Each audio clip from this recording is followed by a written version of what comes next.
Pasensya na, naputol yung storya ko kanina. Yun nga. Ito na yon. Ito na. Continue na to. Ito, nalalagay ko na yung gata niya. And then, ayan. Hindi ko na hinugasan. Yun nga, diba? Pinukwento ko nga na pinag-aral ako ng amo ko. So, chicken lang talaga yung, roast chicken lang talaga yung gusto nila. Sa lahat ng pinag-aralan ko. Sa daming lesson namin kung paano gumawa ng ganito, paano gumawa ng ganyan. Isa lang talaga yung gusto nila.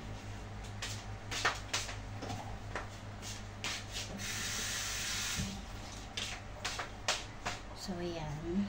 Gata. Tapos, nalagay ko na rin yung sugar. Ayan. Ayan. Lagay ko na din yung sugar. Tsaka yung wala sa recipe. Gatas.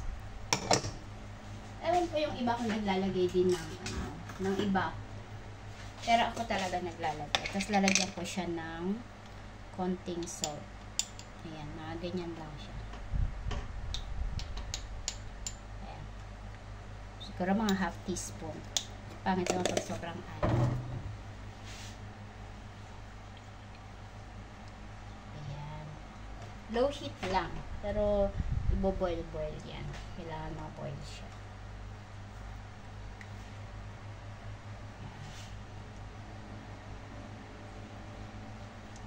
Nag-aral pa nga ako ng pinag-aral pa ako ng amo ko ng computer. Pero hindi na ako nagtapos sa Microsoft Word lang. Excel, hindi ko na yan tinapos. Hindi ko nga alam kung katulong ba yung papasukin ko o opisina. Nag-aral talaga ako ng amo ko. Hindi ko alam kung ano yung magiging trabaho ko sa kanila. Magkuskus lang pala ng banyo. Diba? Maglinis ng bahay. Pero may computer. Diba? Pinag-aral niya talaga ako ng computer. Nagastos talaga sila. So, nag-aral ako dito ng first aids, nag-aral ako ng computer, nag-aral ako ng cooking. Yung cooking okay pa kasi nasa trabaho ko. Pero ang hindi ko maintindihan talaga yung computer. Kung ba't ako pinag-aral yung computer. So, medyo matagal to. 20 minutes na ako naghahalo dito. Medyo matagal to kaya yan, continue. Ito lang yung mahirap dito. Kailangan naging ano siya, sticky siya. Ngawit na yung aking kele-keles. Para kay CM Idaso, i-push na yan, di ba? I-push na yan. CM Idaso, ano ba yung premyo ko dito, ha? May premyo ba ako dito? Ano kaya premyo ko dito? Kailangan, alam ko na, ang premyo ko dito, ha? CM Idaso, kailangan magre-request sa Sabado, magre-request ako sa'yo ng 10 kanta. Kailangan kantahin mo yun, ha? Magre-request ako. Yun ang pambayad mo dito sa pinagawa mong ito. Alam mo ba na matagal na akong hindi nagagawa ng espasol? Pero para sa'yo, ipupush ko yan. Kanino ko kaya ipapakain to lahat? Pakadami nito. Pag nagawa. Hindi naman pwedeng isang kutsarita lang ng flour. Hindi naman pwedeng isang kutsarita lang na gatas. O kaya isang kutsarita na asukal. Hindi naman pwede ganun. Kailangan gumawa ka talaga ng ganyan. Kaya masakit talaga sa braso. Nangangali na yung braso ko. Kanina pa ako dito. Half an hour na. So magto 30 minutes na ako naghahalo. Medyo makunat na siya pero hindi pa pwede siyang, hindi pa rin siya pwede. Hindi pa siya pwede. Dough. Yan.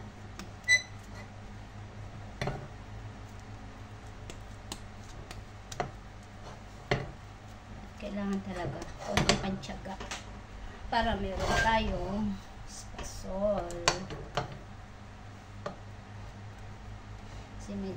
So, alam mo ba na pinagpapawisan na ako na marami pawis. Dagdag mo pa yung masakit yung paa ko, ah. Sinisila talaga. Sorry naman, sinisila. Nasa ila ng sisi. Ay, sorry, ha. Char-char lang. Char-char lang yan, ha.